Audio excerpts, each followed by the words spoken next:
Assalamualaikum warahmatullahi wabarakatuh. Apa kabar kalian semua?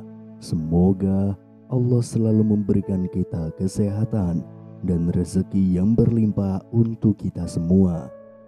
Amin amin ya robbal alamin.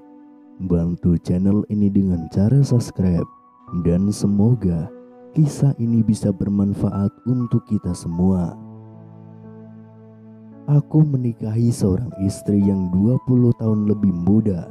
Setiap kali selesai berhubungan, dia selalu pergi ke toilet. Aku langsung mengusirnya setelah tahu alasannya. Ternyata secara emosional aku tidak selalu bahagia. Aku menikah 3 kali, tetapi aku tidak dapat mempertahankannya. Istri pertama aku meninggal karena kanker. Istri keduaku mandul. Kami terpaksa putus di bawah tekanan orang tuaku. Istri ketigaku 20 tahun lebih muda dariku.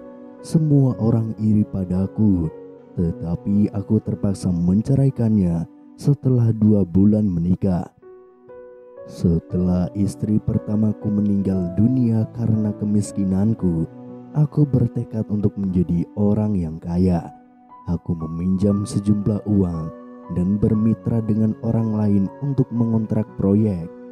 Hanya dalam beberapa tahun, aku berhasil mengumpulkan banyak kekayaan. Dan kemudian aku mendirikan perusahaan konstruksi sendiri.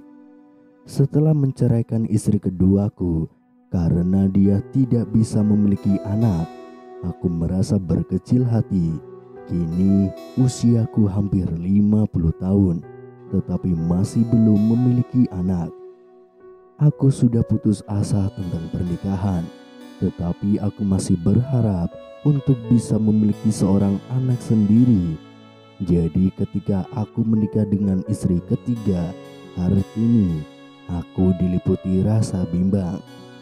Di suatu sisi, perbedaan usia antar kami terlalu jauh. Di sisi lain, aku berharap memiliki keluarga dan juga anak. Saat itu Hartini adalah seorang gadis pedesaan. Aku pikir dia jujur dan juga baik hati, serta dia berulang kali berjanji akan melahirkan anak untukku. Jadi kami tidak pernah menggunakan alat kontrasepsi setelah kami menikah. Namun tidak kunjung hamil, jadi aku meragukan kemampuanku. Sehingga aku pergi ke rumah sakit untuk pemeriksaan. Dan menurut dokter, semuanya baik-baik saja. Sepertinya aku yang terlalu tidak sabar. Teman-teman juga mengatakan bahwa hal semacam ini tergantung pada nasib. Saya menaruh pikiran saya di atas dan menunggu dengan sabar.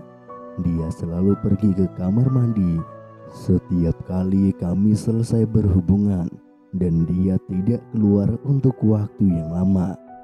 Awalnya aku tidak terlalu peduli. Namun saat aku ingin buang air kecil dan saat aku masuk ke kamar mandi, dia panik seperti menyembunyikan sesuatu. Dan sebuah benda berguling tepat di samping kakiku.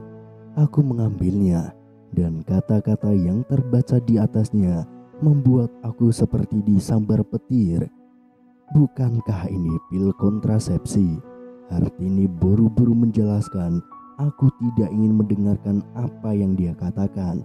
Pantas saja dia tidak hamil.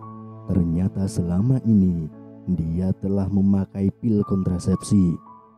Sumpah yang dia ucapkan sebelum menikah semuanya palsu. Dan dengan bodohnya, aku membelikan rumah untuk ibunya di pusat kota dan berjanji untuk menanggung biaya pernikahan adiknya di masa depan. Semua yang aku lakukan hanya sia-sia. Dia tidak tertarik denganku, namun dia tertarik pada uangku. Tidak benar-benar ingin hidup bersamaku. Setelah mengusirnya pergi, dia menelpon untuk meminta pengampunan. Dia berjanji tidak akan melakukan lagi di masa depan. Tetapi sudah terlambat. Hatiku sudah membeku dan aku berencana untuk hidup sendiri selama sisa hidupku. Setelah Hartini pergi, aku merasa hampa. Rumah yang aku belikan untuk Ibu Hartini terasa seperti beban yang berat di pundakku. Begitu pula janji untuk menanggung biaya pernikahan adik Hartini. Semua itu hanya menyadarkannya akan betapa dalamnya kesalahpahaman yang telah terjadi. Aku memutuskan untuk menjalani hidupku sendiri. Aku memilih untuk fokus pada diriku sendiri, mencari pemulihan dari luka yang dalam, dan membangun kembali kepercayaan pada diriku sendiri. Setiap hari aku berusaha untuk tidak terjebak dalam kenangan pahit yang melingkupi hubunganku dengan Hartini. Waktu berlalu dan aku mulai menemukan kedamaian dalam kesendirian. Aku belajar menikmati kebebasan untuk menjalani hidup tanpa harus khawatir tentang perasaan terluka atau pengkhianatan. Meskipun terkadang masih ada kilas balik dari masa lalu yang menghantuinya, aku tetap berpegang pada tekad untuk tidak membiarkan dirinya terjebak dalam kesedihan. Aku menemukan kebahagiaan dalam hal-hal sederhana seperti mengejar hobi, menghabiskan waktu dengan teman-teman, dan mengejar impian-impian pribadiku yang belum tercapai. Aku belajar bahwa hidupku tidak harus bergantung pada hubungan dengan orang lain, dan bahwa kebahagiaan sejati dapat ditemukan dalam diri sendiri. Meskipun Hartini kadang-kadang muncul dalam pikiranku, aku tidak lagi merasa terikat oleh masa lalu. Aku telah memaafkan Hartini dan melepaskan dendam yang pernah aku rasakan.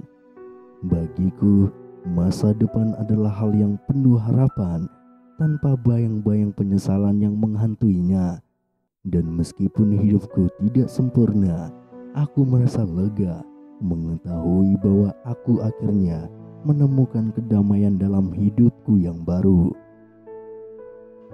Aku menghela nafas dalam-dalam, merenungkan perjalanan panjang yang telah aku lalui untuk sampai ke titik ini. Dulu aku terperangkap dalam kegelapan, terjebak dalam belenggu masa lalu yang membebaninya. Namun dengan tekad yang kuat dan waktu yang menyembuhkan, aku berhasil melangkah maju meninggalkan bayang-bayang masa laluku. Dan sementara aku menikmati kehidupan yang baru ini, aku juga menyadari bahwa kebahagiaan sejati tidak tergantung pada hal-hal material atau hubungan dengan orang lain. Aku menemukan kedamaian dalam diri sendiri, mengetahui bahwa aku mampu menciptakan kebahagiaanku sendiri tanpa harus bergantung pada siapapun. Wallahu a'lam bishawab. Wassalamualaikum warahmatullahi wabarakatuh.